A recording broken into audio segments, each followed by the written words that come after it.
es que estaba hablando con mi jefe por teléfono. Salió una situación en la facultad, entonces, discúlpenme. ¿Cómo están? ¿Me escuchan? Hola, profe, sí, todo Hola, bien. hola. Bien. Perfecto. ¿Ya vieron mis diapositivas? ¿Sí cargó bien? ¿Sí la están viendo todos? Sí. Va. Muy bien, sale pues. Había quedado con ustedes de que les iba a mostrar algunos libros. A la clase pasada, si recuerdan, estuvimos hablando del México independiente. Y les dije que les iba a traer unos libros. Algunos ya se los había mencionado. Miren, para quienes quieran saber más, leer a lo mejor algunas novelas que les parezcan interesantes. Obviamente está la de Noticias del Imperio, que ya lo habíamos comentado nosotros para la clase anterior de Fernando del Paso, que yo creo que sin lugar a dudas es la novela más emblemática de lo que es el periodo de Maximiliano. Hay otra que se llama Imperio. Se va a colocar aquí. Imperio. Ay, caray. Ahí está. Que habla sobre las últimas horas de vida de Maximiliano, para el que guste leerlo. Esta es novela, es para divertirse, es para entretenerse. Lo escribe Héctor Zagal, para quien desee leerlo. Hay un libro que se llama El seductor de la patria, que es sobre la vida de Santa Ana. Es novela también, para el que guste también leerlo. Es muy buen libro y también es entretenido.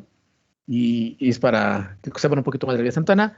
Y el último, que ese es un libro académico, pero está escrito de manera amena, entonces no se hace tan pesado, que se llama País de un solo hombre. País de un solo hombre, ahí lo tienen ustedes. Un poquito más para acá, porque no me veía yo. País de un solo hombre, el México de Santa Ana. A ver, si ya se echaron los 7 libros de Harry Potter y los 3 del Señor de los Anillos, se pueden echar esta trilogía sin ningún problema. ¿Sale? Son 3 libros que hablan sobre todos los 11 gobiernos de Antonio López de Santa Ana. Es académico, pero está escrito de una forma divertida y amena, entonces no es pesado. Y en estos 3 libros van a encontrar absolutamente todos los datos y toda la información sobre todo lo que fue la guerra de los pasteles, la guerra contra Estados Unidos, sus gobiernos, el asesinato de Vicente Guerrero, en fin, un montón de cosas. Son muy buenos libros, muy recomendables y sobre todo esos son de corte académico. Y para los que van para francés o están en francés, hay un libro que se llama La intervención francesa en México. La intervención francesa en México. Este es muy interesante porque es la cuestión cultural del choque de las dos culturas, tanto la francesa como la mexicana. Y son las aportaciones culturales que hubo durante ese periodo entre ambas. Es un libro, más que nada, no es de corte histórico este es de corte cultural. Y es un libro muy interesante. Se llama El impacto de la intervención francesa en México. Ese es el título completo, solo que no se cansa leer la parte de el impacto. Pero se llama El impacto de la intervención francesa en México, ¿sale? Son las recomendaciones que les doy para que ustedes puedan leer un poquito, si les interesaron un poco los temas que vimos la clase pasada. Y hoy ya nos vamos a adentrar ahora sí en el Porfiriato, 1876 a 1910, ¿sale? Hay cosas que ustedes ya saben del Porfiriato, empezando porque obviamente es el periodo de gobierno en el que Porfirio Díaz se colocó como presidente de México. Hubo ahí unas pequeñas pausas cuando gobernó su compadre, por ejemplo, pero realmente es de chocolate porque él lo puso y lo quitó. Entonces realmente no vale. Podríamos decir que Porfirio Díaz gobernó desde 1876 a 1910, hasta que obviamente comienza la Revolución Mexicana. Aquí vamos a tener nosotros nuestra primera actividad de este segundo parcial. Hay un libro muy interesante que se llama La vida y la muerte en los tiempos de la Revolución, que nos cuenta cómo era la vida en el Porfiriato y obviamente durante la Revolución Mexicana. Es un libro también didáctico, también contado de una forma muy, muy graciosa, muy simpática, y que de ahí les voy a dejar una serie de lecturas para que ustedes conozcan un poco más sobre la vida en el Porfiriato. Yo les voy a comentar algunos datos ahorita en clase y lo vamos a complementar con esa lectura y obviamente les voy a subir su actividad que tienen que hacer esa lectura. Ya saben que esto es opcional, el que no lo quiera hacer no pasa nada, ¿sale? Pero es para que sepan un poquito más de cómo era la vida durante el Porfiriato. ¿Ok? Vamos a comenzar entonces. No se diga más. Vamos allá. Vamos a ver. Vamos a ver los antecedentes rápidamente del Porfiriato. Ya algunos de ustedes tienen idea de cuáles son. Y si no, pues ya se los comenté en la clase anterior. Tenemos obviamente como fin inmediato el fin de la dictadura de Santa Anna y el plan de Ayutla, que recuerden que el plan de Ayutla es con el que finalmente quitan a Santana y se coloca en el poder los liberales, que son obviamente Ignacio Comonfort, Juan Álvarez y Benito Juárez. Y es a través de este plan de Ayutla que finalmente los liberales vuelven a recuperar el poder en México y que va a llevar a cabo todo lo que es el movimiento de las leyes de reforma para la Constitución del 57, ¿ok? Todo esto ya se los platiqué en la clase pasada, simplemente es un resumen muy rápido para que ustedes también lo tengan anotado. Si en un momento se están quedando, me dicen y me espero para que copien la diapositiva, ¿sale? Pero me dicen, porque si no yo me empiezo a seguir de largo y ya luego me dicen hasta el final y bueno, ¿sale? El segundo antecedente, obviamente, es la Constitución de 1857. Recuerden que la Constitución del 57 tenía el espíritu de las leyes de reforma, que hablaba, obviamente, de quitarle bienes al clero, de acabar con los monopolios, otorgar mayor libertad a los ciudadanos, etcétera, etcétera. Esas cosas que ya desde la Constitución de Cádiz, habíamos dicho, se venían manejando, pero que necios los mexicanos no quisimos nosotros aplicarlo. Bueno, pues aquí ya vamos a ver nosotros que finalmente se encuentran establecidos en una Constitución. ¿Vale? Que es la Constitución del 1857, que obviamente los conservadores no van a aceptar, como ya lo dijimos, y van a llevar a cabo la guerra de reforma, es decir, una guerra para tratar de combatir y acabar justamente con la Constitución del 57. Guerra de reforma que además va a propiciar justamente la llegada del Segundo Imperio Mexicano, ¿no? Estamos hablando nosotros que la guerra de reforma, dependiendo del autor que ustedes consideren, puede ser desde 1857 a 1860 o de 1858 a 1861. Esto es porque algunos autores toman diferentes inicios y diferentes finales de acuerdo a ciertos hechos históricos. Da igual, porque no nos voy a preguntar, el chiste es que sepan que duró de 1857 a 1860 o 61. Punto. No necesitan más. ¿Sale? Recuerden que la guerra de reforma nos va a llevar a nosotros al Segundo Imperio Mexicano, a lo que es la llegada de Maximiliano, traído por los conservadores para gobernar y que resultó al final ser un monarca liberal, como ya lo habíamos platicado la clase anterior, y que eso hizo que él perdiera casi todo el apoyo de la clase conservadora y obviamente también de la gente en Europa, que lo dejaron morir solito acá y que eso va a propiciar que Benito Juárez recupere el control y el poder, ¿no? El Segundo Imperio Mexicano duró de 1864 a 1867. ¿Okay? Finalmente llega la consolidación de Juárez en el poder, que es básicamente cuando ya finalmente consiguen quitarse todo lo que es el Segundo Imperio Mexicano y Juárez va a poder gobernar de manera tranquila hasta 1871, cuando finalmente se lanzan elecciones. Ya hemos platicado que compitió en ese entonces Porfirio Díaz contra él y que no ganó, que luego vino lo de Sebastián Lerdo de Tejada y que Sebastián Lerdo de Tejada le ganó, y luego se levantó en armas también él, hasta que finalmente en 1876 Porfirio Díaz se convierte en presidente de México. Todo eso se lo estoy resumiendo muy rápido porque ya lo platicamos nosotros la clase anterior, ¿vale? Son los antecedentes directos al porfiriato. ¿Qué país recibe Porfirio Díaz? Es muy fácil querer ser presidente y la mayoría de los políticos sueñan en llegar a eso. Cualquiera que se dedique a la política debe tener como meta llegar a ser presidente del país. Y una cosa es aspirar a ser presidente y otra cosa es serlo. Cuando Porfirio Díaz llega al poder, va a recibir un país que se encuentra en crisis económica. O sea, este país ha vivido en crisis económica desde siempre. Que se encuentra en crisis económicas, que le debe a medio mundo, porque estamos endeudados con franceses, con ingleses, con españoles, con los Estados Unidos, le debemos a todos. Con un bajo nivel de educación pública. Recuerden ustedes que la educación pública no existe. Y de hecho, el analfabetismo en México va a ser el común denominador desde el México independiente hasta el porfiriato y hasta un poco todavía después del porfiriato, porque realmente nosotros hasta los 20, 30 vamos a empezar a encontrar poco a poco una educación más o menos estable en México. Pero ya viene la educación pública hasta los 50, 60, vamos a empezar a encontrar ya ahora sí programas de educación realmente útiles.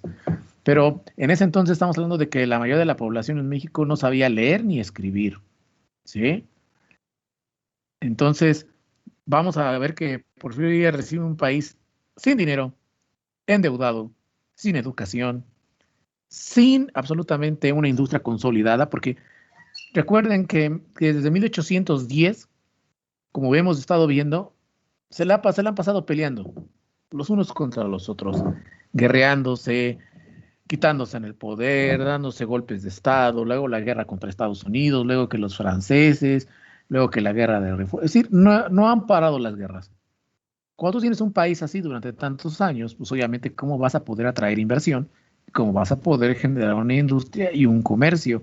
Pues es imposible. ¿Por qué? Porque nadie quiere invertir en un país en el que está constantemente en guerras. No se puede. Entonces, la industria que México tenía para cuando Porfirio Díaz va a recibir el control, pues es casi inexistente. Y del comercio ni se diga, estamos hablando de que salvo aquellos grandes monopolios que existían, no había realmente una situación comercial existente en México.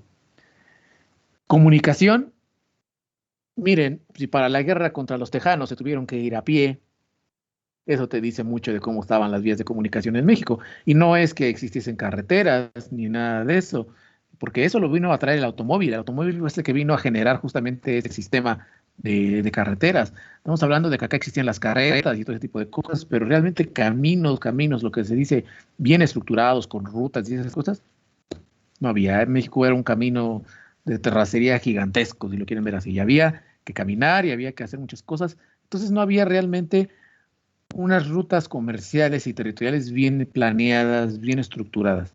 Ese es el país que va a recibir Porfirio Díaz. Bajo esa premisa, yo no sé por qué quiso ser presidente. Yo creo que cualquiera de nosotros hubiera dicho muchas gracias, mejor después. Pero, pero él quiso convertirse en el mandamás del país y lo consiguió. Y entonces va a recibir este país en todas esas situaciones que además tiene un atraso político, económico y social considerable. Porque sí es cierto, las leyes de reforma que hablaban de lo de quitarle bienes al clero, separar obviamente lo religioso de lo público, que hablaba sobre libertad de expresión, sobre la amplitud de derechos de los ciudadanos, todo eso estaba muy bien, pero eso se debe haber aplicado desde 1821. Pero recordemos que la Constitución de Cádiz, que era la que traía todas esas ideas, la habían rechazado y por eso incluso se hizo la independencia para que no se aplicara, pues ahora se aplicaba finalmente, pero el problema no es que se aplique finalmente, el problema es que llevas cuántos años de atraso en comparación con otros países que llevan aplicando justamente estas leyes desde hace muchos años. Es decir, el tiempo perdido. Eso es realmente lo feo de esta situación. ¿Sale?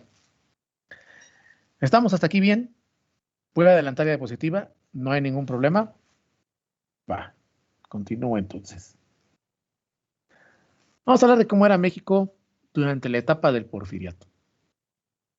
Miren, la mayoría de la gente de ese entonces vivía literalmente de la tierra. Es decir, ese era el negocio redondo para la mayoría de las familias en este país. Estamos hablando de que 12 millones de mexicanos vivían o estaban vinculados al negocio de la agricultura, de la tierra.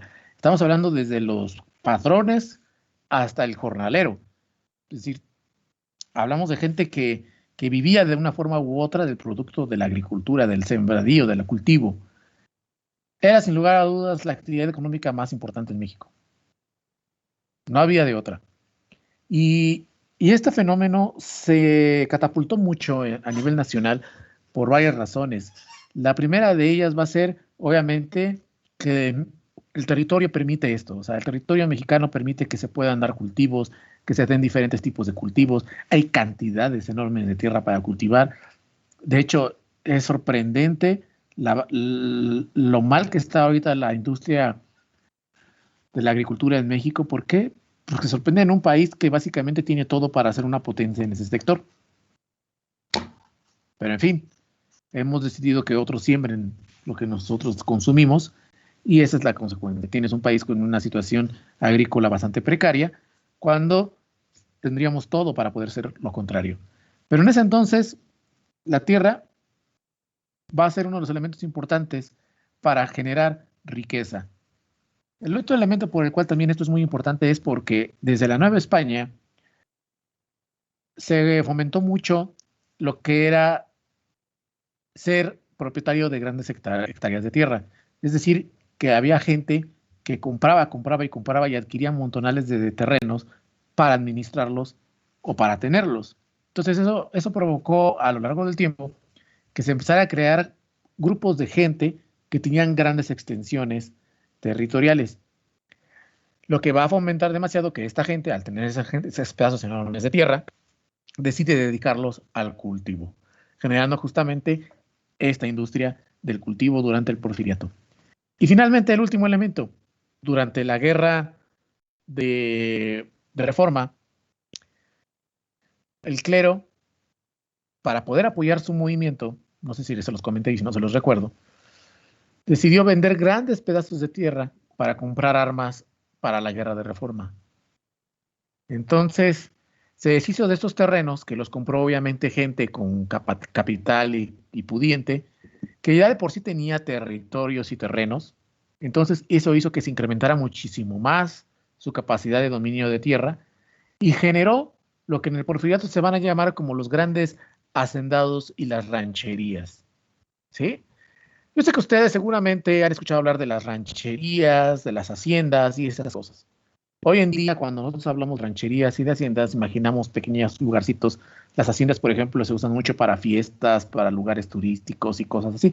Ya realmente la hacienda tradicional quedan muy pocas en México.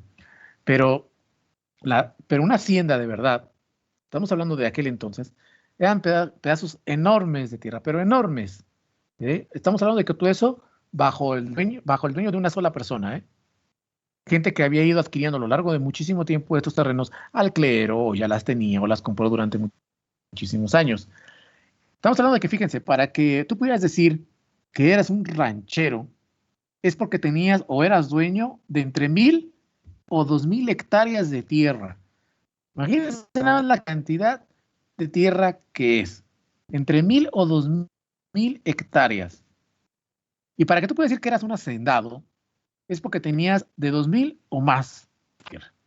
O sea, es una cosa bestial de tierra.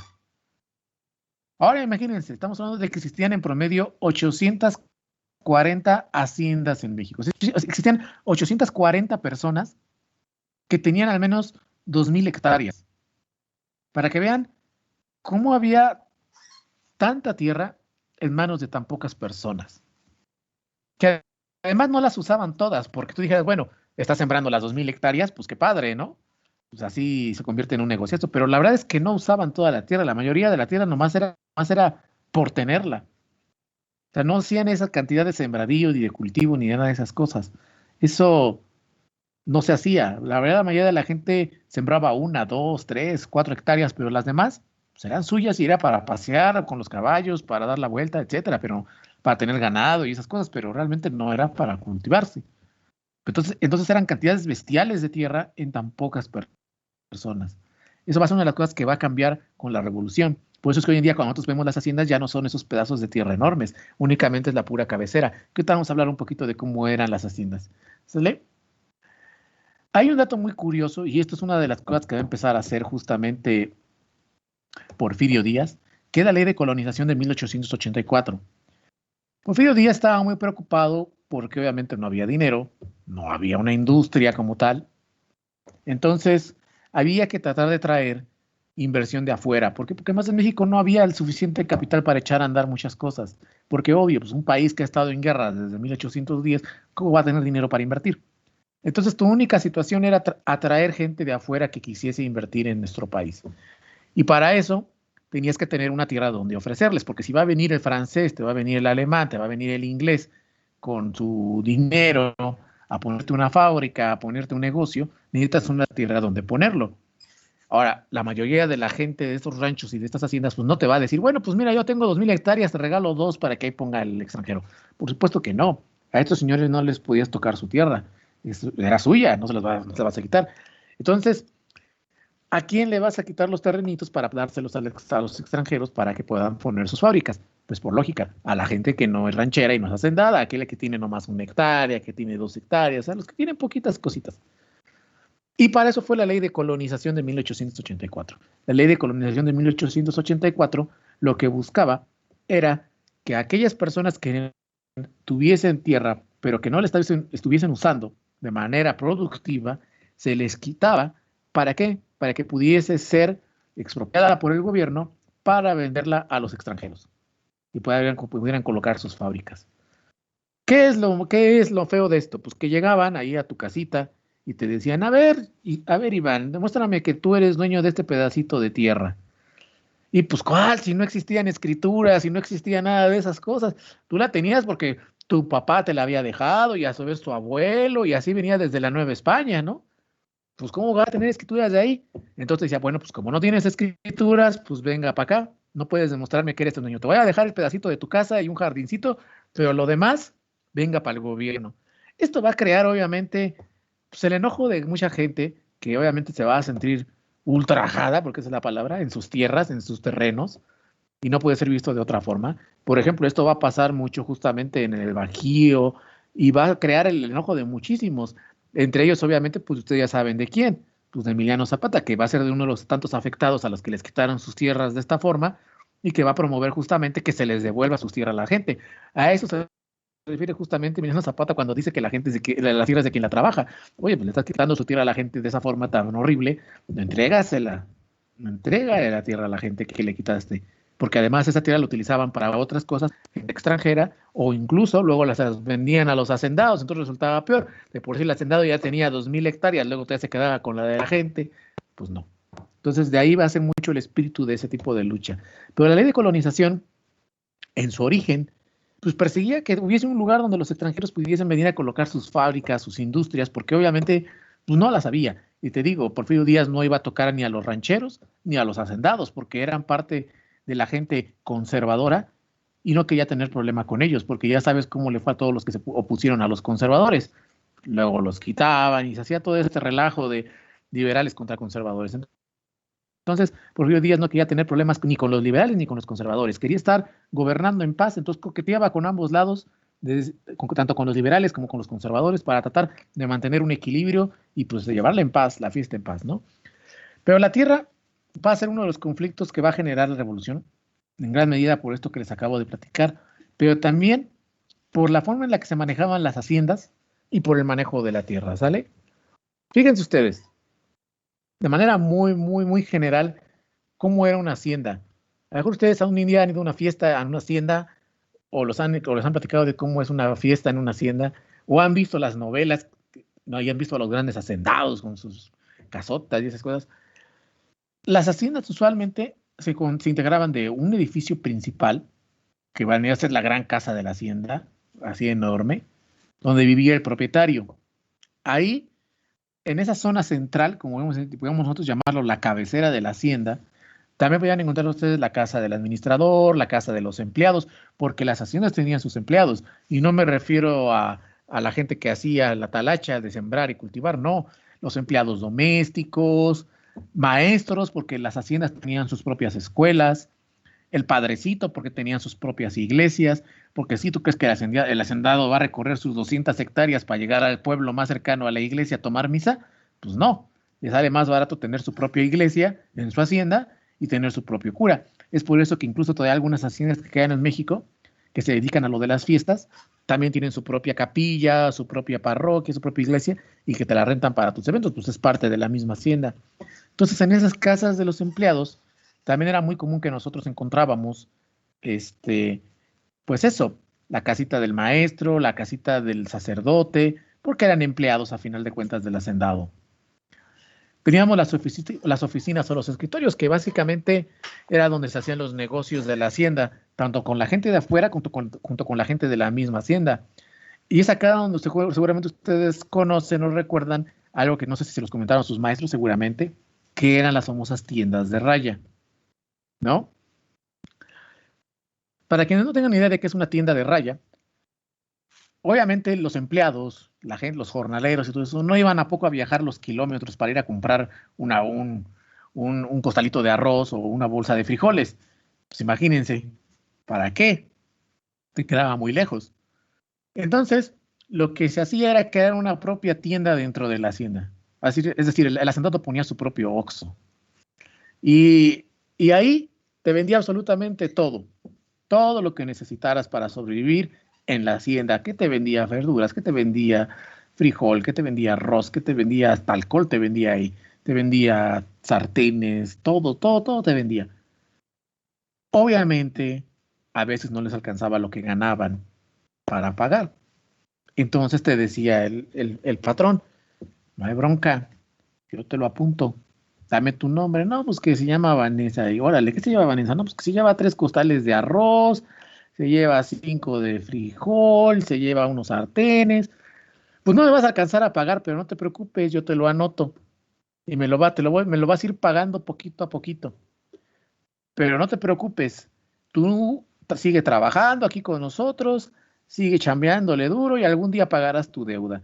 Obviamente nunca podías pagar la deuda porque llegando al siguiente pago, pues seguías necesitando cosas y no te alcanzaba. Entonces tu deuda en vez de disminuir, incrementaba e incrementaba, incrementaba.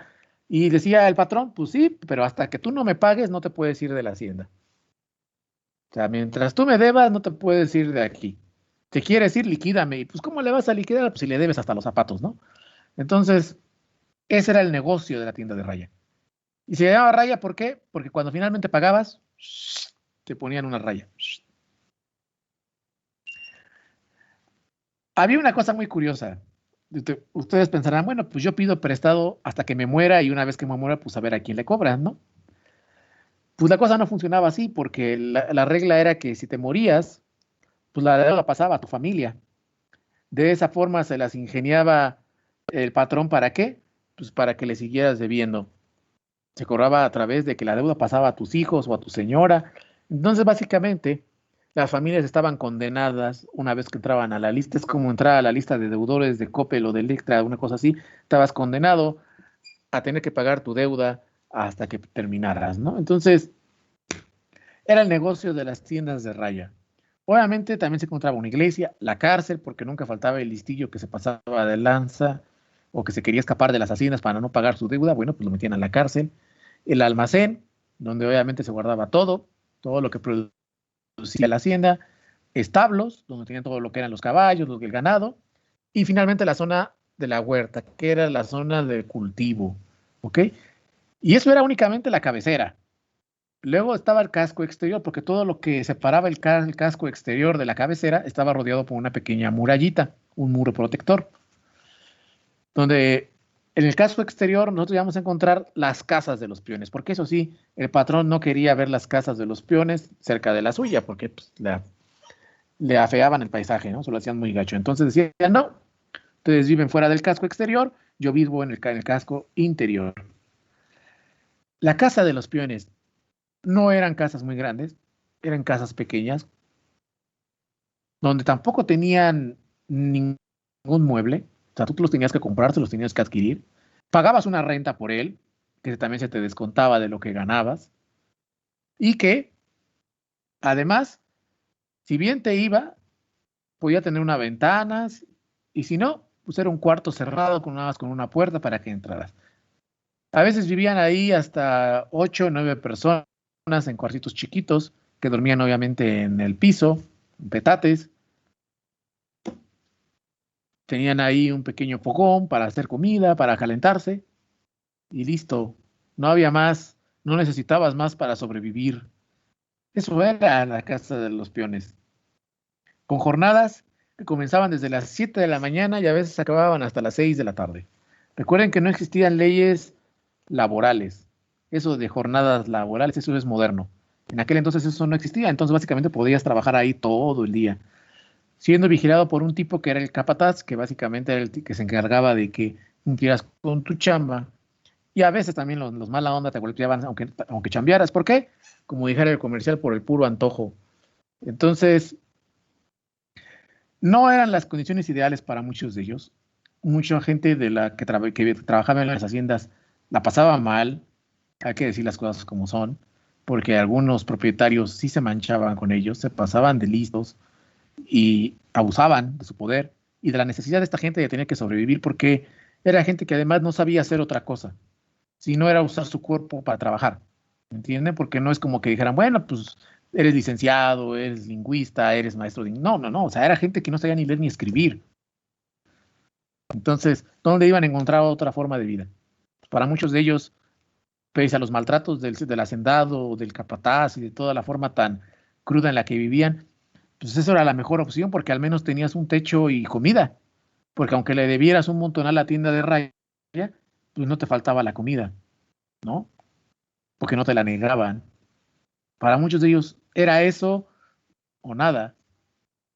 Bajo esa perspectiva, muchos tomaban el trato y por eso es que vivían en esas condiciones. Estamos hablando de 12 millones de personas. Ahora, no todas las haciendas fueron así. Hubo haciendas donde sí respetaban a los peones, sí respetaban a los trabajadores, donde no fueron pesados con ellos, donde realmente trataron de respetar su calidad de personas, de individuos.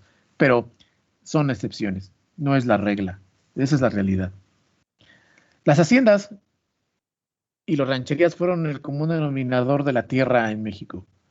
Quizás el hacendado más importante fue don Jesús Terrazas, que era de Chihuahua, que el hombre tenía cantidades bestiales de terrenos, que incluso acuñó una frase que decía, don Terrazas no es de Chihuahua, Chihuahua es de Terrazas. ¿No? Es para que se dé una idea de la cantidad de tierra que tenía el hombre, que tampoco la producía toda, o sea, simplemente la tenía porque era dueño.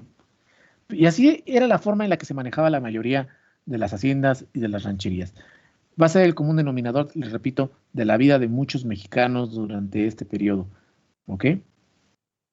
Vamos a ver, ¿cómo era la sociedad porfiriana de aquel entonces? Obviamente existían ya los estratos sociales muy marcados, ¿sí? Estaba la clase alta, la clase media, la clase baja.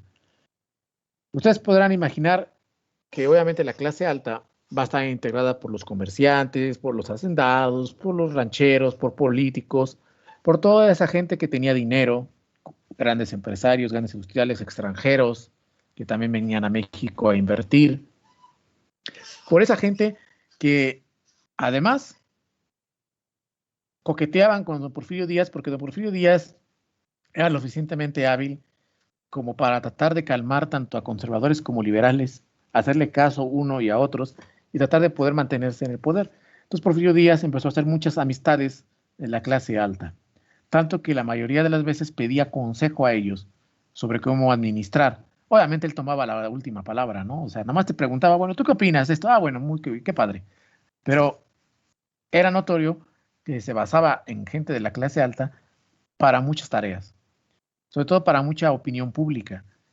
A esta gente se le llamaban los científicos, que eran personas con estudios que básicamente podían aconsejar y señalarle cosas que don Porfirio Díaz podía hacer para gobernar mejor el país. Que el señor las hiciera ya era otra cosa. Estos científicos, como se les llama, nuevamente pertenecen a la clase alta y era gente que pues obviamente podía darse el lujo de decir, yo me fui a Francia a estudiar mi licenciatura, yo me fui a Inglaterra, a España, a hacer mis estudios superiores, es decir, gente que tiene una la nota, ¿no? Y que se puede dar el gusto de poderse estudiar allá y que regresaban a México después para trabajar y esas cosas y que obviamente por pertenecer a la clase privilegiada, a la clase alta, pues podían estar cerca de él, la gente poderosa. La clase media era la gente, como hasta la fecha, y de hecho se pueden dar cuenta que no ha cambiado mucho la cosa, porque todavía tenemos esa gente de clase alta que se da al extranjero a estudiar y esas cosas. No ha cambiado gran cosa. La clase media ya la integraban en el porfiriato la gente que a lo mejor tenía una profesión local. Es decir, estamos aquí hablando de la gente que era burócrata, que el abogado, el médico, el ingeniero, gente que tenía estudios pero locales. Así como nosotros que tenemos nuestras licenciaturas locales, es decir, aquí dentro. Aquí también entraban mucho los profesores y una figura que empezaba a surgir, que fíjense ustedes, va a causar muchos problemas durante el porfiriato, que son los trabajadores obreros. A ver, hay algo que empieza a pegar en el mundo que es la revolución industrial, que ustedes la conocen, y la revolución industrial va a generar un montonal de efectos secundarios a nivel mundial. Entre ellos es crear la clase obrera. La clase obrera no existía porque eso es un producto de la industria de maquinaria, de la industria de equipo, la clase obrera. Porque como no existía la clase obrera y era algo nuevo, no existían leyes para la clase obrera, porque es algo nuevo. Al no existir leyes para las clases obreras, obviamente no existían muchos derechos para ellos, muchas regulaciones respecto a cómo tenía que ser su trabajo, a cómo tenían que ser ellos tratados en el trabajo, ni esas cosas. Estamos hablando nosotros de que mucho de eso era improvisado. Los obreros va a ser algo nuevo y con lo que van a lidiar los gobiernos, no nada más de Porfirio Díaz, sino todos los gobiernos del mundo. Por eso es que incluso durante los años 20 a los 50, muchos de los conflictos políticos a nivel mundial van a ser por las clases obreras. ¿Por qué? Porque este problema que tuvo México no fue exclusivo de nosotros, fue exclusivo de todo el mundo, por lo mismo de que estamos hablando de una clase nueva. Esta gente ganaba lo suficiente como para estar dentro de la clase media, pero tampoco no ganaban lo suficiente como para considerarse clase alta. Es decir, ni eran ricos ni eran pobres. Es decir, ahí la van llevando. Pues que entraban dentro de la clase media. Aquí entraban la mayoría de los obreros, pero principalmente aquellos que estaban ligados a lo que era la industria de los ferrocarriles, a los trabajadores de ferrocarriles, la gente que se encargaba de cargar, de bajar, de manejar los ferrocarriles, etcétera, etcétera, etcétera, etcétera. Los que hacían la talacha de lo que es el ferrocarril, no tanto el que se encargaba de planear las rutas o el director de ferrocarriles, porque además don Porfirio se dio a la gran tarea de que esos puestos que eran muy importantes dentro de las industrias, como los de director, los de jefes y esas cosas, las empresas eran libres de contratar a quien quisiesen. ¿Qué significa esto? Que como muchas de esas empresas eran extranjeras, para los puestos importantes no contrataban mexicanos. Si les suena parecido es porque a lo mejor las cosas no han cambiado demasiado, pero el hecho es que para los puestos altos, importantes en el porfiriato, las empresas preferían al extranjero sobre el nacional. ¿Bajo qué argumento? Pues bajo el argumento de que el mexicano no estaba capacitado ni preparado para poder ocupar esos puestos, lo cual no era del todo cierto, porque sí había gente con estudios universitarios locales, ¿sí? Que obviamente pertenecían a la clase media, casi tirando alta, pero clase media, que podían ser un ingeniero mecánico bastante decente y poder hacer un trabajo como jefe de ferrocarril, pero que no le daban la oportunidad. ¿Por qué? Porque obviamente estas empresas extranjeras decían, no, pues ¿para qué le voy a dar un trabajo mexicano? Se lo voy a dar a un extranjero. Los mexicanos que hagan el trabajo de mano de obra. Entonces, muchos de esa gente tenía que conformarse con trabajos de mano de obra, pero pertenecían a la clase media. Eso fue a ser también uno de los errores que va a terminar castigando a Porfirio Díaz, la clara necedad del señor a no tratar de ponerle límites a las empresas extranjeras respecto al personal, porque obviamente lo puede soportar unos años, pero 30 años así es muy complicado. Sobre todo, mucha gente se va a sentir marginada de aspirar a una calidad de vida mejor, ¿no? Que a final de cuentas yo creo que eso es lo que todos los que estamos en este planeta aspiramos, al tener una calidad de vida mejor. No creo que alguien aspire a tener una vida peor. No tiene ningún sentido. Entonces, dense ustedes cuenta cómo la clase media está integrada por profesionistas, por gente con oficio. Algunos administradores de las haciendas también podían entrar aquí. Y básicamente la mayoría de la gente obrera, y les recuerdo y les reitero, principalmente la gente que se dedica a las cuestiones de los ferrocarriles, ¿no? Entonces, en promedio, 100 pesos era lo que se ganaba mensuales. Dense ustedes cuenta que 100 pesos hoy en día nos parece una risa, porque 100 pesos te los gastas en un día, pero recuerden que eran 100 pesos con los 3 ceros que le quitamos y que además era otro tipo de economía. Entonces 100 pesos no estaba tan mal, a comparación de lo que ganaba, por ejemplo, un jornalero que ganaba entre 8 y 10 pesos al mes. A comparación de eso le iba bastante bien a los de la clase media. Que la clase baja, ya entremos a lo que es la clase baja, pues obviamente ahí encontrábamos nosotros a toda la gente que vivía en las haciendas, pero que eran los jornaleros, la gente que cultivaba, la gente que hacía la taracha de estar justamente sembrando. Algunos obreros de algunas industrias de clase muy baja también entraban ahí. Y obviamente los albañiles y algunos empleados domésticos también podían entrar en lo que se consideraba la clase baja. Sobre todo se considera en este rubro a la gente que no tenía, por así decirlo, pues ningún estudio encima, ¿no? Gente que no sabía ni leer ni escribir, gente que literalmente vivía, ahora sí que literalmente de sus capacidades físicas, ¿no? De lo que pudiesen hacer físicamente. Esa era la sociedad en el porfiriato. Obviamente, los cánones culturales los van a regir mucho la clase alta, porque además Porfirio Díaz se va a dar a la tarea obligada de tener que modernizar el país, porque esta industria necesita espacios, pero también necesita vías de comunicación, por eso los ferrocarriles, y también va a necesitar vivir bien, ¿ok? que es justamente lo que vamos a ver. No sé si puedo adelantar la diapositiva, ustedes díganme. ¿No? Bueno, pues ya la adelanté. Miren ustedes,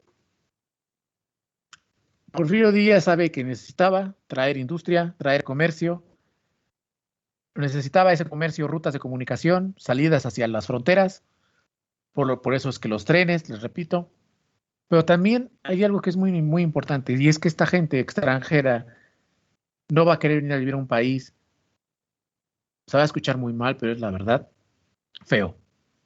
Ah, tú abandonas tu bella ciudad de París, abandonas tu ciudad de Londres, para venirte aquí a unos caminos de terracería, con tus pequeñas casitas y todo eso, el empresario extranjero no lo va a disfrutar y no va a querer.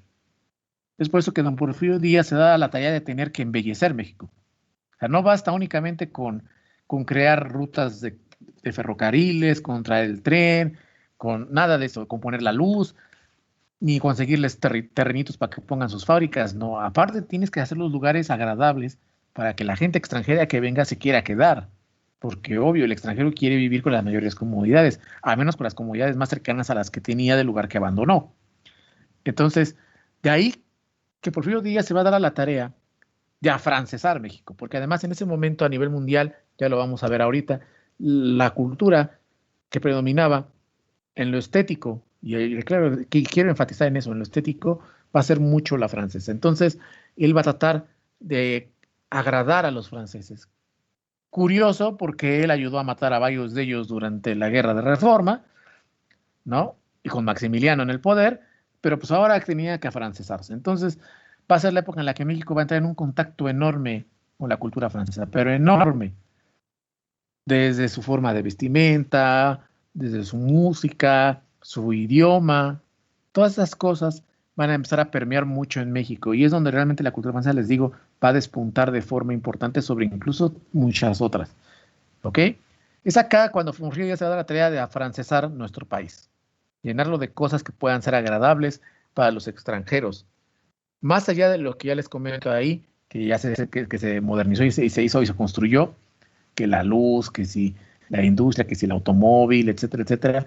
Más allá de todo eso, va don Porfirio Díaz a tratar de crear un país que sea agradable para todos los que tienen recursos.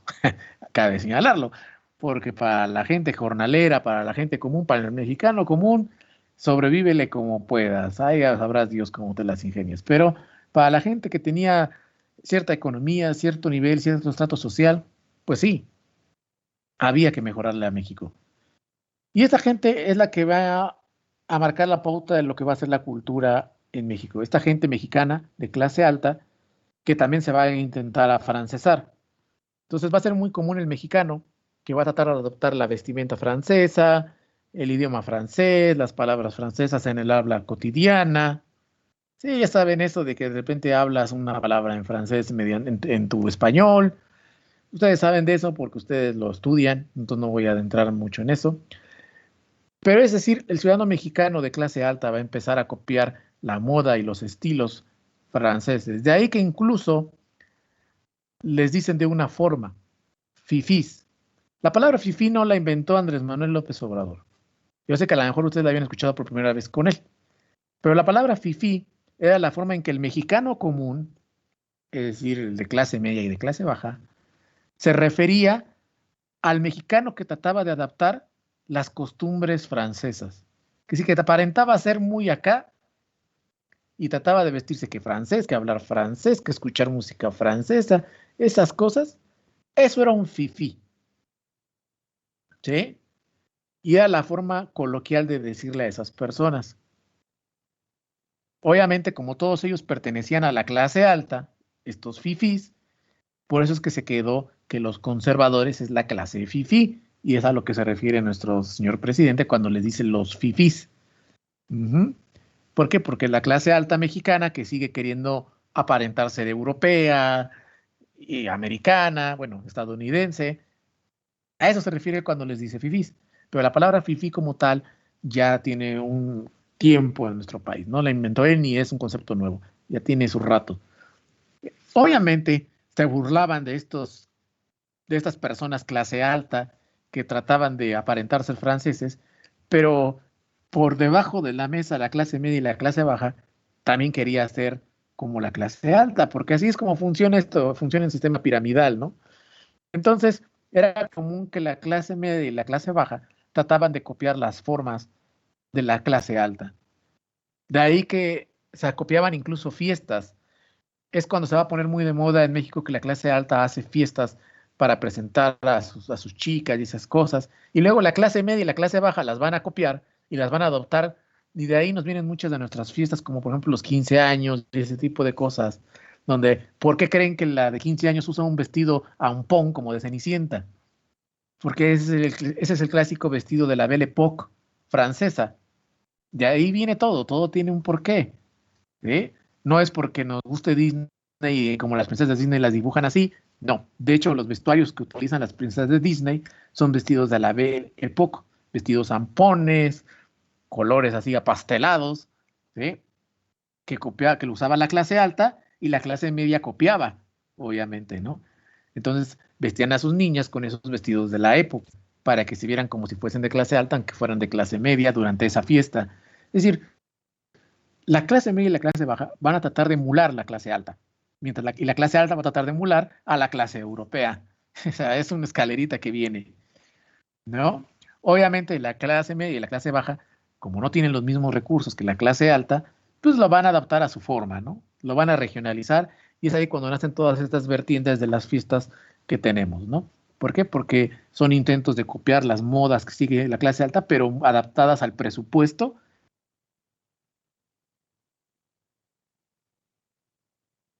de la clase media y la clase baja. Pero todo esto es parte de lo que buscaba don Porfirio crear en México. ¿Para qué? Para que la gente que venía a invertir a nuestro país se sintiese cómoda y que no se fueran, porque a final de cuentas ellos eran los que estaban metiéndole dinero al país con sus industrias. Es por eso que tenemos muchísimas cosas, sobre todo si ustedes van a la Ciudad de México, hay muchísimo arte del tipo francés. ¿Por qué? Pues porque se embelleció todo lo que fue la Ciudad de México. ¿Sale? Vamos con lo que sigue. Vamos a hablar del arte, ahora sí. ¿Vale? ¿Cómo es el arte durante este periodo?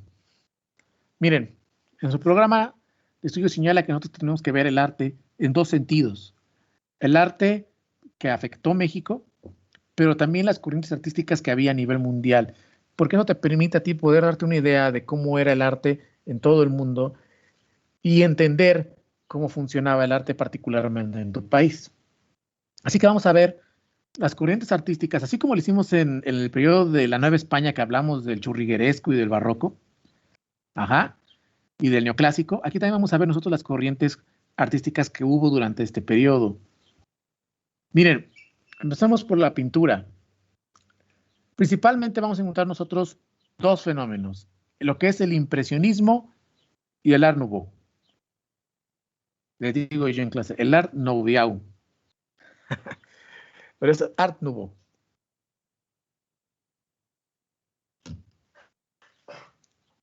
A ver, seguramente ustedes conocen a Van Gogh, a Monet, Cézanne y todos esos pintores. Son pintores impresionistas. Miren ustedes, el impresionismo surge como un movimiento de contracultura. Ya no les voy a explicar qué es contracultura, ustedes ya deben saberlo. De la forma de pintura clásica. La forma de pintura clásica trataba de emular con realismo las cosas.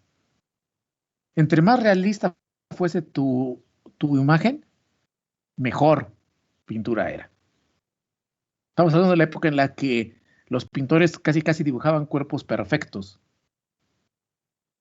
Y si no, trataban de que se pareciesen lo más exacto al modelo real. El realismo va a ser lo que va a permear en Europa hasta que un grupo de gente va a decir, bueno, pero es que no todo lo que vemos lo vemos con la misma forma ni con la misma intensidad. ¿A qué se refieren ellos? A que muchas veces tú te quedas únicamente con una sensación de lo que ves. ¿Cómo os puedo explicar para que ustedes me entiendan? Alguna vez, cuando se despiertan, se dan cuenta que sus ojos todavía no están completamente abiertos y como que lo único que captan son pequeñas luces y pequeñas formas hasta que finalmente abren los ojos. Lo único que tienen son como pequeñas formas, líneas, luces, sensaciones de algo, hasta que finalmente se quitan las lagañas y dicen, ya veo bien. Bueno, eso se llaman impresiones. Y es lo que justamente estos pintores decían. Podemos captar la naturaleza, la vida, a través de esos pequeños movimientos, de esas impresiones. Ya no del realismo, sino de captar momentos, sensaciones. De eso se trata justamente el impresionismo. El impresionismo lo que busca es captar ese tipo de cosas, ese tipo de momentos. Por supuesto, se va a oponer por completo al realismo clásico, a la pintura clásica, porque pues, los clásicos decían, ¿cómo es posible que ahora resulta que lo que se va a poner de moda es hacer unos pequeños manchones de pinturas y cosas así, donde vamos a dejar al lado la técnica, la perfección anatómica, los detalles maravillosos de pintura del cabello, de sombras y de luz, a volar? Obviamente le va a costar mucho trabajo a estos impresionistas poner de moda su corriente, porque es un movimiento de contracultura, y recuerden que la contracultura se opone a la hegemónica, entonces les va a costar mucho trabajo, pero fueron ganando espacio. La mayoría de ellos eran pintores amateurs. ¿Qué significa esto? Que no eran de academia, porque si tú ibas a una academia de pintura, lo que te iban a enseñar era pintar realismo, pintura clásica, realista. Entonces muchos de ellos eran gente amateur, como Van Gogh, que por supuesto era amateur, es decir, nunca tuvo una formación de licenciatura de pintura, que fue aprendiendo por su propia cuenta, aprendían entre ellos incluso, se compartían tips, se compartían un montonal de información para poder mejorar sus técnicas. ¿Por qué? Porque no eran pros. O sea, hay que decir las cosas como son. Y la mayoría de ellos, por lo mismo de que tampoco podían acceder a un estudio, porque un estudio cuesta dinero, un modelo cuesta dinero, que tú tengas a un tipo ahí posando para ti durante 3, 4 horas cuesta dinero, pues te la tenías que pasar como, pues improvisando, decías a un compa, oye, déjame hacer un dibujo tuyo, que no te voy a cobrar y que no sé qué tanto, quédate 4 horas quieto y no pestañes. O te ibas a los paisajes, ahí al cerrito a pintar y a tratar de... Es por eso que la mayoría de las pinturas impresionistas, si ustedes se dan cuenta, tratan sobre eso, sobre paisajes urbanos o naturales. ¿Por qué? Pues porque es donde no te podían cobrar por dibujar. Y como eran pinturas que tú hacías para ti, porque básicamente no lo hacías para alguien más, pues ya está. Por eso es que plasmaban la naturaleza, momentos de la vida cotidiana, cosas así. Algunos los vendían, corrían con la buena aventura de que los vendían, pero la mayoría no. Les costó mucho trabajo a los impresionistas poder colocar esto de moda y poder convertirlo básicamente en una corriente. Lo lograron. La mayoría de los grandes impresionistas no le tocó verlo, pero a muchos de los últimos sí, que es ya cuando el impresionismo se convirtió en una tendencia. ¿Sale? ¿Qué es lo más importante que tienen que tener en cuenta de esto? Obviamente que se refiere a paisajes urbanos, naturales, que busca generar sensaciones, impresiones, por eso lo dice la palabra, en el espectador, ¿sí?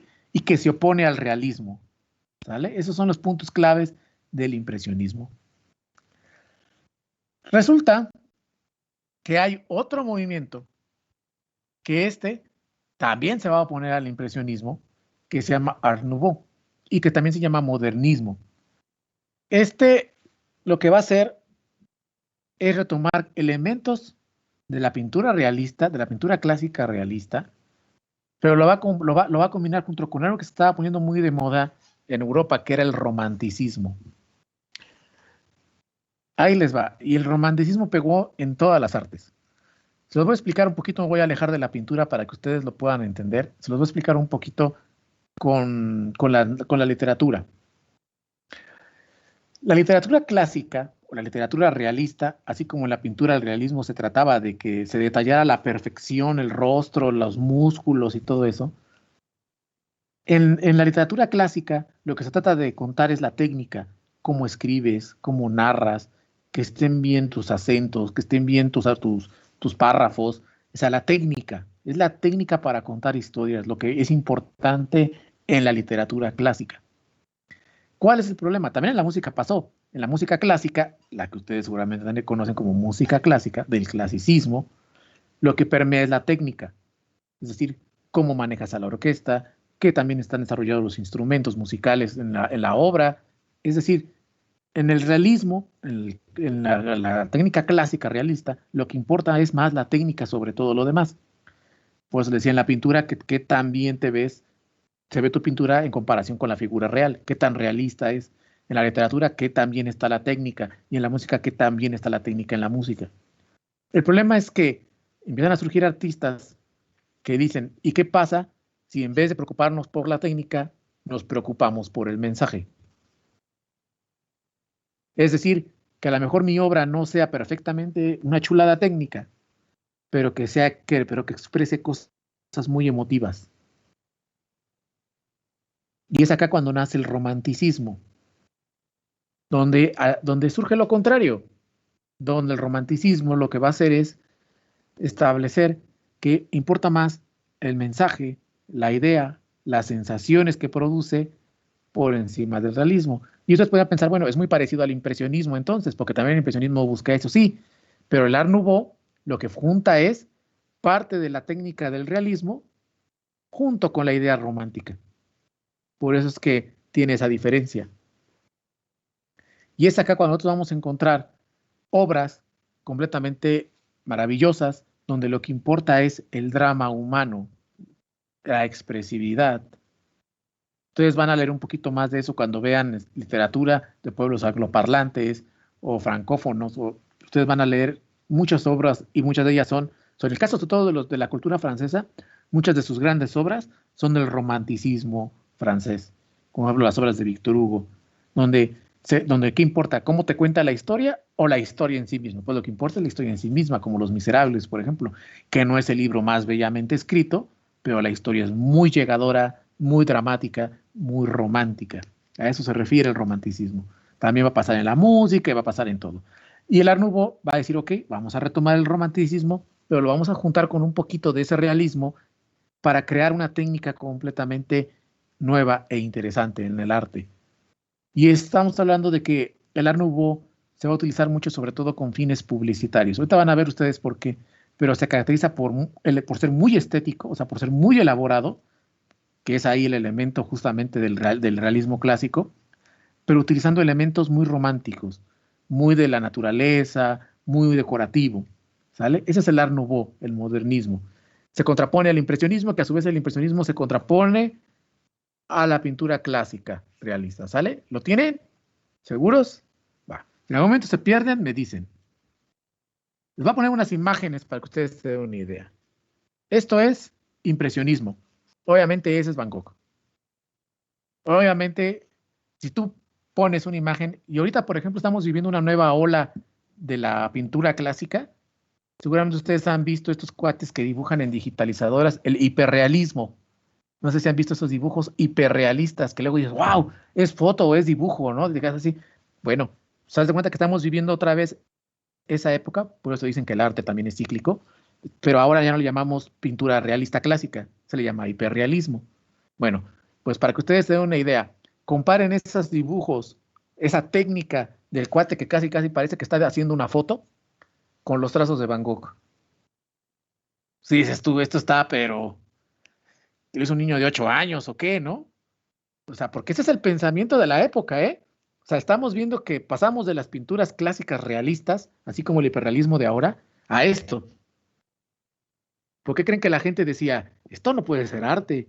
O sea, para mí arte es ver ese tipo que dibuja a una dama, a un tipo, con una perfección maravillosa, con una casi, casi, parece que estoy viendo la foto, la persona ahí, y de pronto me sales con que esto es arte. Si esto parece hecho por un niño de 8 años con un rayón, después de que se agarró un crayón azul o sea, ese es el contraste que quiero que ustedes entiendan. Que ustedes se den cuenta cómo era el pensamiento de la época y cómo chocaba con los impresionistas, ¿no? Decía, ¿cómo vas a salir con que ahora quieres que te compre esto?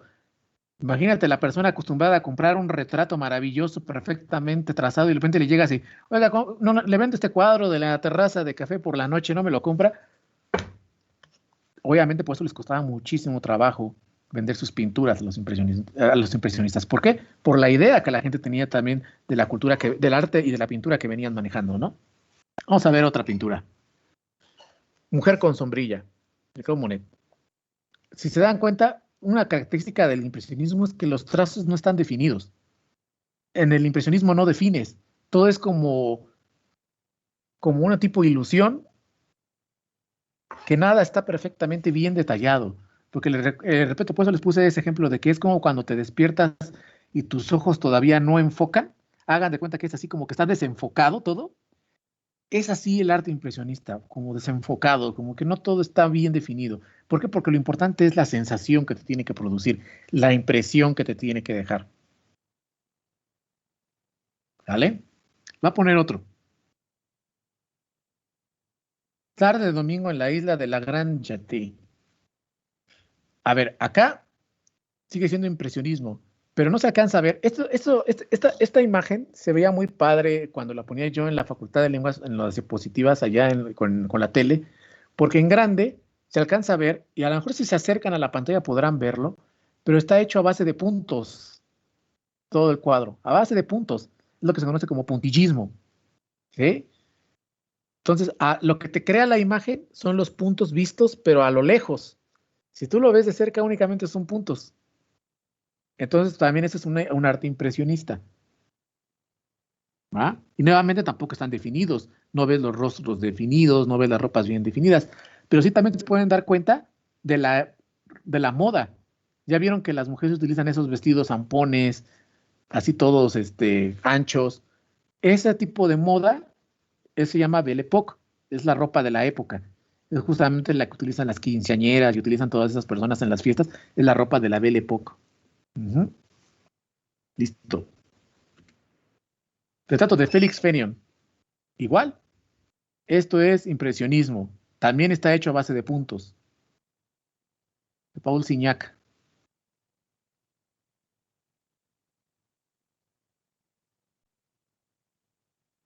Ya que todavía es mucho más amplio. En vez de utilizarte un fondo de un paisaje, utiliza un fondo completamente abstracto. Entonces, esto chocaba muchísimo con la época. Pero para la gente que venía de la pintura realista, esto era una cosa que decían, ¿cómo puedes llamar a esto arte? Ahora les voy a poner un poco de Art Nouveau para que ustedes lo puedan diferenciar. Recuerden que el Art Nouveau suma lo que es el romanticismo más la pintura clásica realista para crear temas completamente impactantes, estéticos y que la mayoría de las veces se utilizaban para fines publicitarios. A lo mejor ustedes han visto Art Nouveau. Si son de esa gente que va a museos o que navega mucho, a lo mejor tarde o temprano han visto Art Nouveau, pero no sabían que era modernismo y Art Nouveau. Este se llama La recompensa de la bailarina, de Aubrey Beardsley. Si se dan cuenta, la técnica, las líneas están definidas y la técnica es como de un tipo grabado. Pero más allá de eso, lo que causa es la impresión del mensaje. ¿Ya vieron? Estamos viendo a una persona justamente con la cabeza de otra en una charola. Es decir, acá lo que importa es la fusión de esas dos cosas, de la técnica con el mensaje, que es propio del Art Nouveau. En un solo impacto, las dos cosas. Por eso es que se diferencia del impresionismo, porque el impresionismo no le preocupa tanto el definir la técnica en la forma tan realista, sino le preocupa más captar sensaciones y momentos. Acá no, acá es utilizar la técnica a favor del mensaje para fusionar esos dos elementos de la pintura clásica realista y del romanticismo. Acá les voy a poner otro. Este seguramente lo han visto, porque es un clásico cartel de la cultura francesa. Si no, es que les falta visitar un poquito más de bares. No se crean. Pero no, en serio, hay muchos bares que tú entras y tienen ese cartel del gato negro, que obviamente es de un bar que se llama justamente el Gato Negro. Y eso también es Art Nouveau, porque hay elementos muy estéticos, muy bien definidos, propios de la pintura clásica, como por ejemplo lo que tiene el gato detrás de sí, que está muy bien detallado, muy bien trabajado. Eso no lo encuentras en el impresionismo. Recuerden que el impresionismo es más abstracción, ¿vale? Vamos con unos que están más trabajados todavía. Juana de Arco. La señorita Adams como Juana de Arco. Así se llama, de Alphonse Mucha. Mucha es, sin lugar a dudas, de los pintores del modernismo más conocidos a nivel mundial. ¿Se dan cuenta? Y aquí están los elementos que justamente les decía yo. Uso de la naturaleza, obviamente con un fin un poco más publicitario, porque incluso justamente te lo dice el título, Madame Adams como Juana de Arco.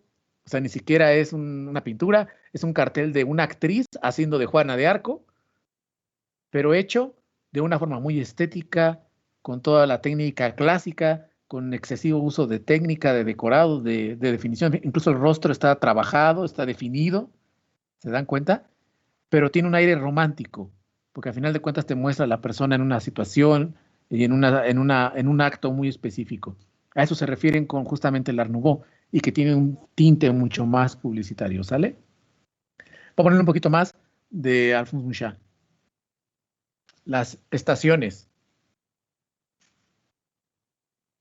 También, este es un cartel publicitario de 1890, donde nuevamente se ve perfectamente la combinación entre lo que es lo romántico y la técnica clásica. No tiene nada que ver con el impresionismo. Y fíjate que esta forma de Art Nouveau es muy francesa, muy francesa. De hecho, ustedes siempre cuando les van a hablar de cultura francesa, tarde o temprano les van a poner Alphonse Mucha y ese tipo de Art Nouveau. El beso de Gustav Klimt.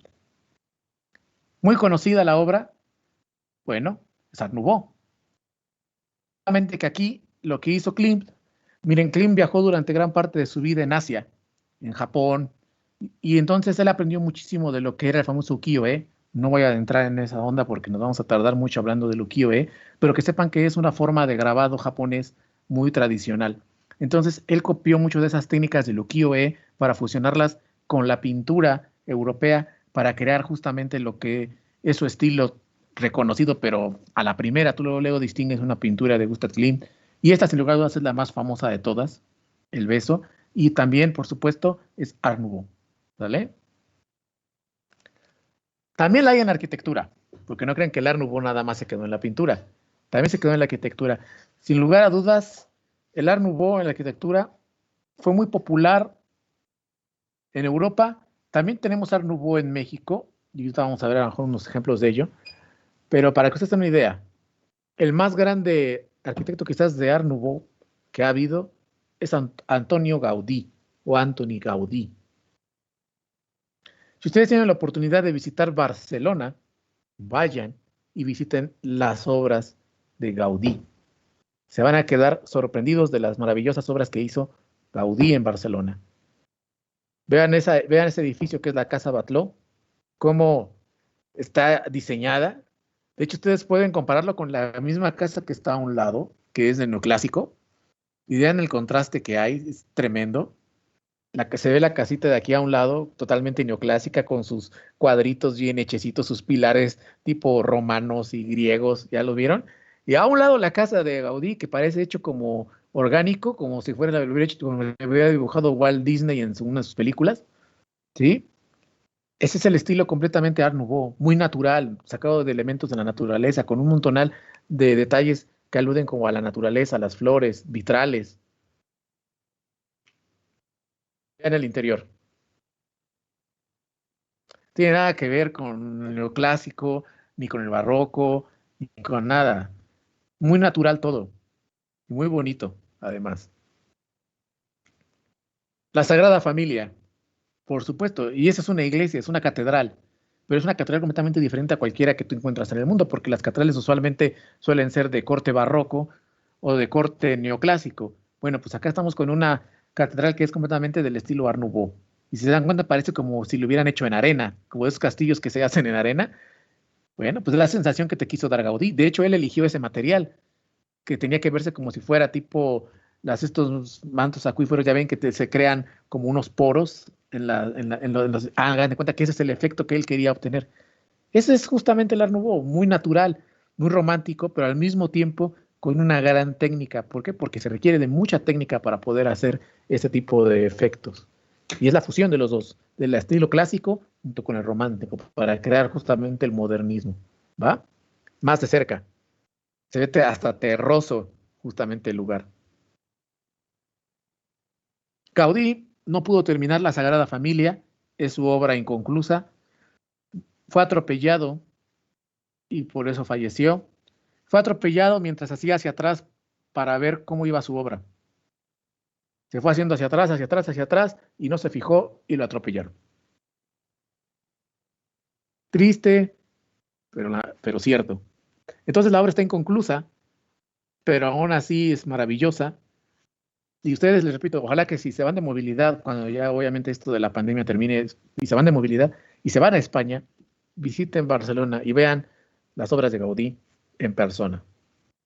¿Vale? Ahí está el interior de la Sagrada Familia. No tiene nada que ver con las iglesias mexicanas donde tenemos esas cúpulas completamente atiborradas de oro y esas cosas. No, esto es como si estuvieras viendo dentro de un coral, una cosa así. Ese es el efecto que Gaudí te quería hacer, completamente. No tiene nada que ver. Esto es Art Nouveau, pero a nivel arquitectónico. Nosotros también tenemos nuestras obras de Art Nouveau, pero no son a este nivel, ¿eh? Eso sí se los digo, son más sencillas. ¿Va? En la música, ya les hablé un poquito de cómo era la música también. Hubo dos elementos muy importantes, el romanticismo, ya se los comenté, y el impresionismo en la música. Ya saben, el romanticismo se opone a la forma clásica de música porque trata de sobreponer las emociones por encima de lo virtuoso. Si ustedes han escuchado música clásica, sobre todo, por ejemplo, de la época de Mozart y eso, se van a dar cuenta que lo que predomina es el virtuosismo. Casi, casi parece como si los músicos quisieran tocar 1000 notas por segundo y que de hecho todavía se recupera, porque ahorita, por ejemplo, si ustedes escuchan el speed metal y ese tipo de sonidos, a los que les gusta el rock, eso es lo que tratan de emular. Ahí tienes al guitarrista haciendo 1000 notas por segundo con su guitarra eléctrica. Pues eso es muy de la onda clásica, muy de la música clásica. Para que vean que aunque nosotros creemos que todo el arte se renueva, en realidad no hay nada nuevo bajo el sol. Simplemente se retoman los conceptos. ¿Me entienden? Esto que hacen los músicos metaleros hoy en día de tocar con su guitarra 1000 notas por segundo en su solo, que hay gente a la que le encanta además, y que les fascina y escuchar al baterista tocando con el doble bombo, y que parece que van como si les pagaran por nota. Eso que nos gusta tanto hoy en día, pues ya se usaba en la música antes, en la música justamente clásica. Eso era lo que se trataba de exponer, el virtuosismo, solo que ahí no se hacía con una guitarra eléctrica ni con una batería, se hacía con un violín, se hacía con un piano, ¿ok? Pero en esencia es lo mismo, es el mismo concepto, solo que ahora está de vuelta. Bueno, en aquel entonces ya estábamos cansados de la música del virtuosismo y entonces surge el romanticismo que se opone a lo contrario de, oye, ok, ya te echaste 1000 notas, en menos de un minuto, no te puedes echar una rolita suave, así, una baladita de esas llegadoras, sabrosas, así, leve, que diga, ah, qué padre tema. Es virtuosismo musical, lo que busca es expresión. ¿Sabes qué? Que el tema ya no tenga 1000 notas, pero que a lo mejor el tema con poquitas notas me llegue, sea padre, me emocione, que me exprese. Obviamente hacerlo con sonidos es muy complicado. Es por eso que, sin lugar a dudas, lo que más hizo famoso al romanticismo son las óperas, porque en las óperas se pueden contar historias. A ver, si a ustedes les gustan los musicales no son más que las óperas de hoy en día, si ustedes lo quieren ver así. Pero en aquel entonces lo que eran las óperas, que las óperas lo que te cuentan es una historia con música. Y en serio, hay óperas muy padres. Y ustedes que estudian francés, por ejemplo, métanse a escuchar muchas óperas en francés, ¿eh? Y van a encontrar obras muy padres de la ópera francesa, que cuentan historias. Eso es lo único que hacen las óperas, contarte historias. Entonces, la ópera, como permitía contar historias, pues fue el vehículo a través del cual el romanticismo ganó muchísima fama. Eso sí, la mayoría son dramas que ustedes no se pueden imaginar, la mayoría terminan en desgracia, hay que decir también, pero son muy emocionantes y muy agradables. Entonces el romanticismo trata eso, de contarte de manera sin llegar a virtuosismos extremos, pues, contarte historias, crearte emociones con sonidos, y obviamente utilizaban sobre todo historias de la vida cotidiana o historias nacionalistas. Sobre todo, por ejemplo, eso es muy común en las óperas rusas, contarte óperas de pasajes de sus héroes, donde sufrían los pobrecitos, pero al final consiguen liberar al país. O sea, es romanticismo puro, ¿me entienden? Y surge obviamente el impresionismo también en la música, pero no fue tan popular en la música como nos hubiese gustado, porque fue mucho más complicado. Si recuerdan ustedes, cuando veíamos justamente la pintura, decíamos que el impresionismo se trata de generar momentos, capturar momentos. Pues en la pintura es más sencillo porque es como si capturaras una foto, pero en la música, ¿cómo capturas únicamente un momento? Es mucho más complicado. Quizás por eso no tuvo la misma fuerza que tuvo el romanticismo, pero aún así hubo músicos impresionistas como Debussy, como obviamente Satie, que tienen obras impresionistas maravillosas y que, por supuesto, tratan a su manera de crear la misma sensación que los pintores hicieron, pero ellos con música, ¿no?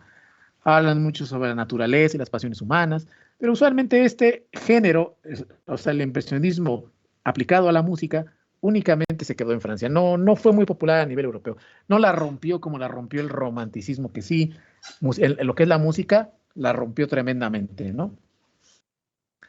No sé si puedo adelantar la diapositiva. Miren, aquí yo usualmente le suelo poner música en clase del romanticismo y del impresionismo. Obviamente acá no lo puedo hacer porque no quiero que la clase se convierta en una serie de exposición de videos de YouTube, ¿no? No se trata de eso. A lo mejor lo que puedo hacer, y si ustedes quieren, es que yo les puedo dejar las ligas para que ustedes ya después en la semana, si quieren escucharlo, las puedan escuchar por su cuenta en YouTube. ¿Les parece?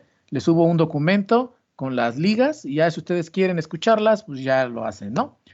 Les digo, en presencial yo usualmente les pongo las melodías, pero bueno, aquí no, no se puede. ¿Va? Listo. Vamos con la que sigue. Ahora sí vamos a hablar del arte en el Porfiriato. Eso fue a nivel mundial, pero ¿y aquí qué onda, no? Acá tardó en llegar el romanticismo, tardó en llegar el Art Nouveau, porque aquí en México todo suele llegar como con delay, con retraso, pero nos llegó. Pero durante ese periodo en el que nos llega, también nosotros vamos a tener nuestras propias manifestaciones culturales. Sobre todo, por ejemplo, en la pintura y la música, nosotros vamos a tener lo que es el paisajismo clásico, que obviamente es muy parecido al paisajismo de a la pintura clásica europea, donde se trata de capturar con mucho realismo, pero nosotros en vez de capturar con realismo personas, lo que vamos a capturar con realismo son paisajes.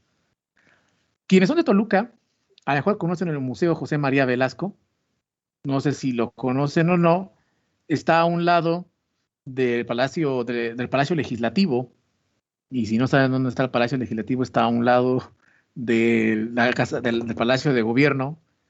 Es un museo muy chiquito. Digo que es una pena que no podamos estar en presencia porque los hubiera mandado justamente a esos museos.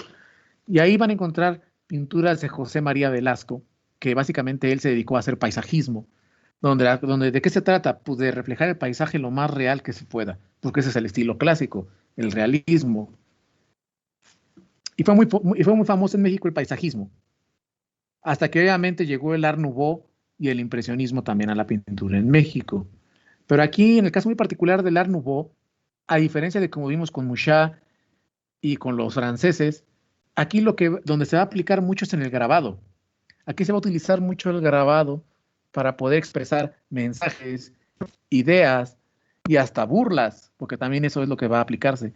Obviamente vamos a tener a nuestro grabadista más célebre, que es Posadas, que es quien sin lugar a dudas va a llevar el grabado de esa época a otro nivel, y que obviamente tenía fines publicitarios, porque el grabado de Posadas y el Art Nouveau pues, persigue eso, fines publicitarios.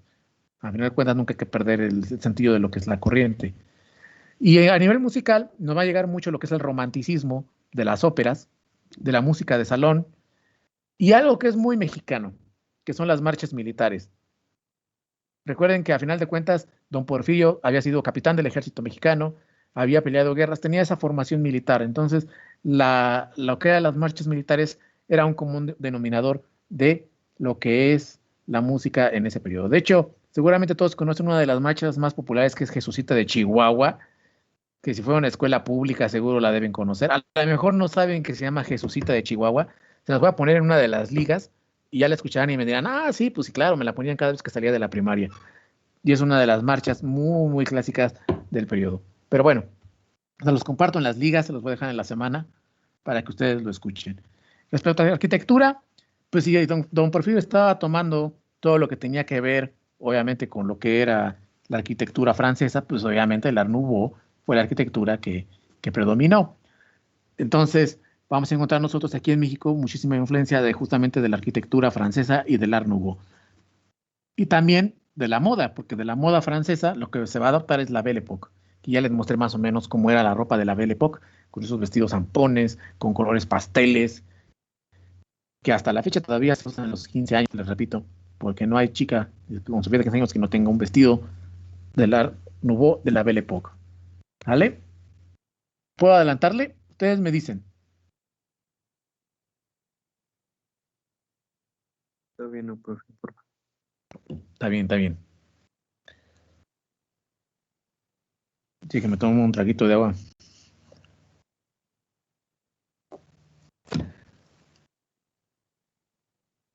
Hay que decir que Porfirio Díaz hizo buena chamba. Trajo muchos elementos europeos que obviamente hoy en día nosotros apreciamos en la Ciudad de México y que embellecen en gran medida lo que es la arquitectura de nuestro país.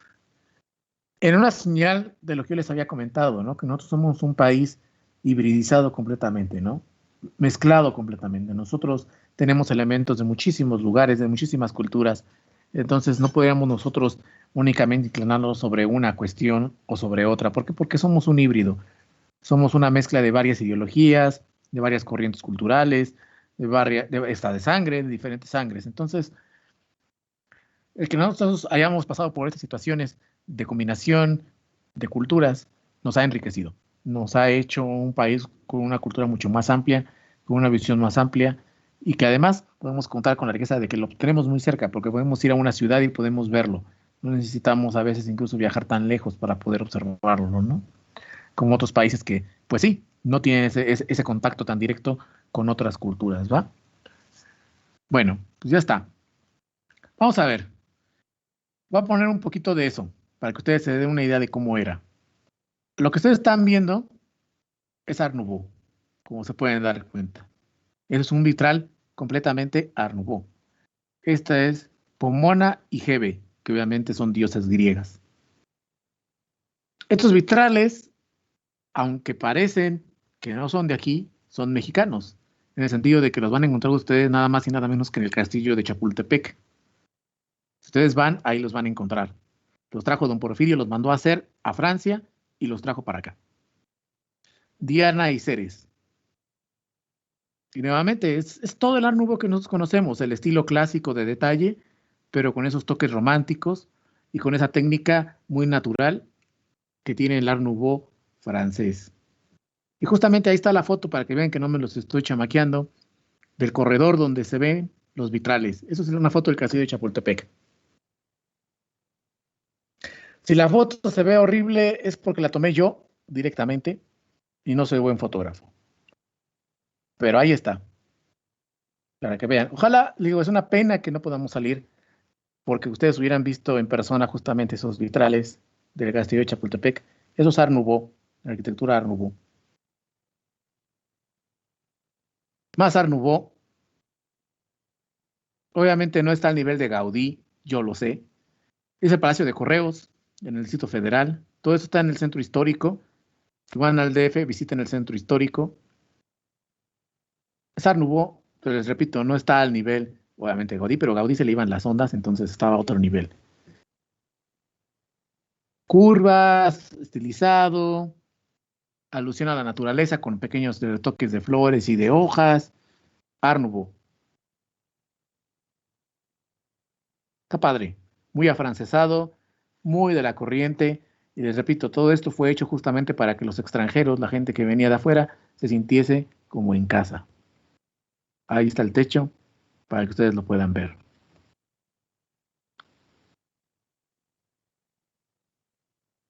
Lo que ustedes están viendo ahí es paisajismo. La Catedral de Oaxaca, de José María Velasco. Eso es de paisajismo. Retratar con realismo los paisajes. En vez de retratar con realismo las personas, aquí es retratar con realismo los paisajes. ¿Ok? Voy a poner más pinturitas.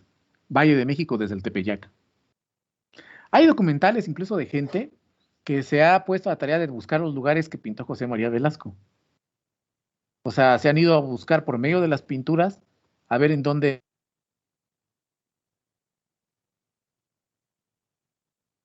entretiene, pero lo que importante es que ustedes entiendan cómo es la técnica. Es tratar de emular con la mayor capacidad realista lo que estás viendo. Eso es la pintura clásica, no tiene mayor ciencia. El Valle de Oaxaca es otra pintura. José María Velasco fue sin lugar a dudas el paisajista más importante que tuvimos en nuestro país. Y obviamente a nivel Estado de México de los más importantes porque era mexiquense. Aquí tenemos impresionismo, paisaje con bosque y río de Joaquín Clausel. Del poco impresionismo que hubo en México, porque obviamente llega un poquito tarde el impresionismo a lo que es la pintura, obviamente, y no causó tanta popularidad. La época impresionista mexicana va a ser mucho después, pero mucho, mucho después. Ya hablaremos nosotros de ello porque sí tenemos grandes pintoras impresionistas mexicanas, sobre todo, pero nos va a llegar, digo, llega tarde y cuando toma popularidad ya es mucho después del Porfiriato. ¿Vale?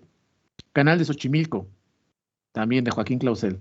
Vean, ni siquiera está definido el canal, o sea, todo es muy, muy simulado, muy desfocado. Es parte de la técnica impresionista. Autorretrato, se puso con un león. El Iztaccíhuatl. Y finalmente, unos grabados de José Guadalupe Posada. Obviamente esto es Art Nouveau, 100%. Por la técnica, por el mensaje y porque seguía fines publicitarios. Aquí, ¿qué es lo que te trata de mostrar Posada en su grabado? Pues obviamente lo que es para él la revolución, lo que representa. Obviamente Posada siempre es reconocido por sus calaveras, porque él siempre utilizaba como personaje principal las calaveras. Pero durante su periodo en el que estuvo trabajando en periódicos, porque él trabajó en periódicos durante el Porfiriato, tiene muchas historietas donde se burla justamente de Porfirio Díaz y de la forma de gobierno. ¿Sale? Justamente aquí, reflejándote lo que era, por ejemplo, la Casa del Progreso, con lo del tren, y cómo funcionaba un poquito la vida durante el Porfiriato. ¿Vale? Sale pues. De manera breve, hemos hablado un poquito del Porfiriato, ya son la media. La otra parte, que es la parte de cómo vivía la gente, o sea, el día a día, la vida cotidiana, pues, la van a leer ustedes en las copias que les voy a dejar en la actividad, como se los comenté al principio. Y con eso vamos a complementar un poquito más todo esto que les acabo de platicar. Yo subo la actividad, espero, el día de mañana, ¿ok? Para que estén al pendiente en el grupo. Recuerden que es opcional. No sé, estamos hoy a 19. No sé cuándo quieran ustedes entregarme la actividad, si el 26 o el 3 de mayo, 26 de abril o 3 de mayo. Ustedes díganme, yo no les marco tiempo porque ustedes son los que están con las tareas, ustedes son los que conocen cuánto trabajo tienen. Así que ustedes díganme, 26 o 3. Para que yo lo ponga en la actividad, por eso se los estoy preguntando, porque en la actividad yo pongo la fecha. Voto por el 3. Hay un voto por el 3. ¿Quién más? ¿Quién más dijo el 3? ¿Quién más dijo el 3? Sí, Yo también digo el 3. ¿El 3? 3. Lo dejamos el 3 de mayo. ¿Perfecto? Entonces, la actividad de que subo el día de mañana, coloco como fecha de entrega el 3 de mayo. ¿Sale? Entonces, no sé si tengan alguna duda, alguna pregunta de lo que hemos visto hasta ahora, algún comentario que quieran compartir. ¿No? Pues ya está. Entonces, si no hay más comentarios, si no hay más dudas, entonces, pues sería todo por hoy.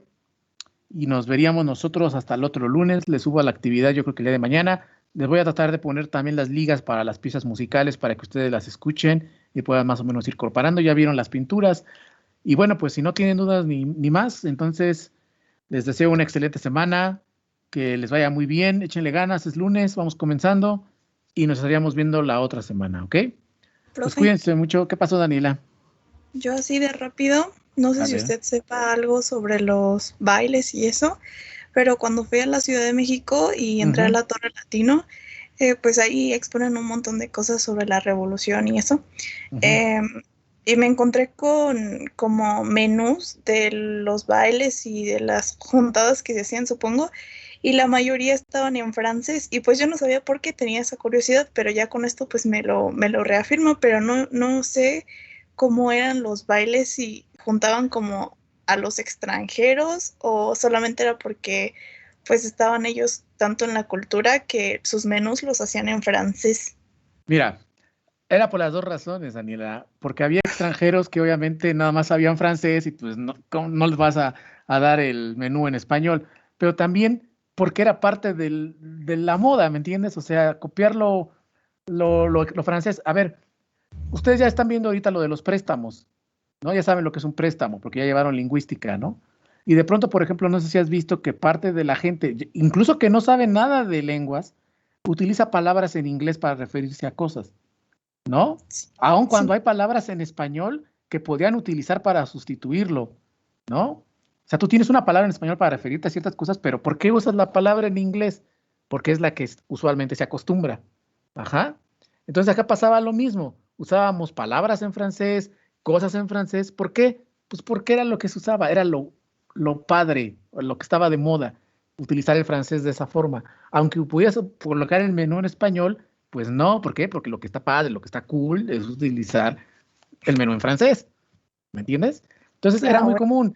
Y los bailes, obviamente, sobre todo los de la clase alta, los de las fiestas de la clase alta, emulaban los bailes en francés. Estamos hablando de esas partes de los valses, que van a ponerse también muy de moda en México los valses, por parte de lo que es la cultura francesa. Nosotros vamos a tener incluso nuestro propio vals que se llama Sobre las Olas, que es el vals más popular que hay en México, de hecho por un mexicano, Juventino Rosas, pero la mayoría de los valses que nos van a llegar son obviamente europeos y se va a bailar a la europea.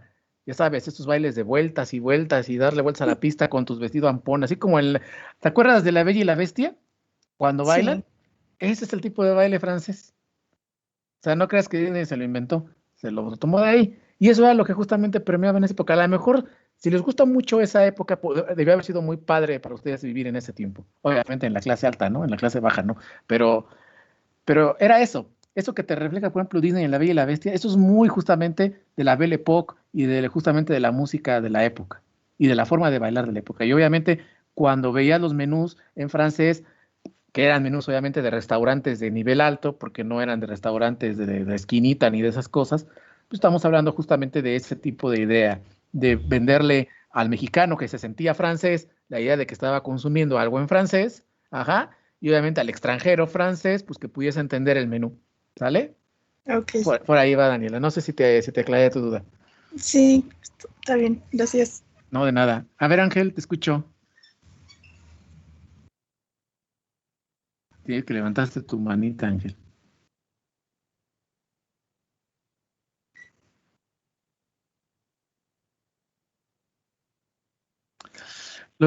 Los liberales, mira, Porfirio Díaz lo que hacía para ganarse a los liberales era tener a varios de ellos en sus puestos públicos. Pero lo que va a pasar con los liberales es que muchos de ellos van a empezar a querer marginación por parte del mismo Porfirio Díaz, porque Porfirio Díaz, al ser renuente a hacer el cambio de poder, poco a poco ellos se van a empezar a organizar para tratar de generar sus propios movimientos y crear partidos liberales, que es lo que vamos a ver la siguiente clase cuando empecemos a hablar de la revolución. Lo que hacían los liberales para atender a la gente, nada. Nada. Los liberales, la mayoría de ellos lo único que hacían era tratar de aspirar al poder. Y para aspirar al poder tenías que llegar a través de congraciarte con Porfirio Díaz y con su clase política. Entonces muchos de ellos le hacían la segunda para tratar de llegar al poder tener su pedacito de poder y desde ahí tratar de ayudar a sus comunidades. O sea, eso era lo más que ellos podían aspirar a hacer como liberales, porque el poder lo tenía completamente encerrado Porfirio Díaz entre él y su grupo de gente. Y eso mismo te digo, va a ocasionar que después de 30 años, porque no lo veas a un pequeño nivel, velo en 30 años. Después de 30 años, esos liberales se van a cansar y van a ser ellos mismos los que empiecen a gestar estos movimientos sociales. ¿Ok? A ver, Ornella, te escucho. De nada. Ya me dejó plantado, Ornella. Aquí estoy, profe. ¿Qué pasó, Ornella? Nada más iba a comentar que en la Art Nouveau hay una figura que siempre predomina que se llama el látigo. Entonces, como en los vitrales que nos puso y así se puede identificar, incluso las escaleras que están en el Palacio de Correo, es una réplica de esa figura, que es como una especie de caracolito. De caracolito. Ajá, y algunos han visto la serie de Gambito de Dama, que hay unas escenas que se filman en el Gran Hotel de la Ciudad de México. Sí, también ese es Art Nouveau, el del Gran Ajá, Hotel. ese pertenece a ese estilo y también está muy padre, como que se combina con algunos vitrales también. Sí, con mucho caracoleo el Art Nouveau, ¿no? Pero demasiado, demasiado. Tiene esas onditas, esas curvitas muy entrelazadas. Otra les acabo de poner otra vez la imagen justamente de Alphonse Mucha, porque Alphonse Mucha lo usa mucho. Justamente es lo que comenta, ¿no? Del latiguillo ese que justamente siempre se utiliza mucho en este tipo de arte. Y no nada más en la pintura, como bien lo comentas, también en la arquitectura. De hecho, yo siempre he tenido la idea, pero esto ya es a comentario muy personal. ¿Has visto estas rejitas que tienen así como esas formas así que se cruzan de herrería?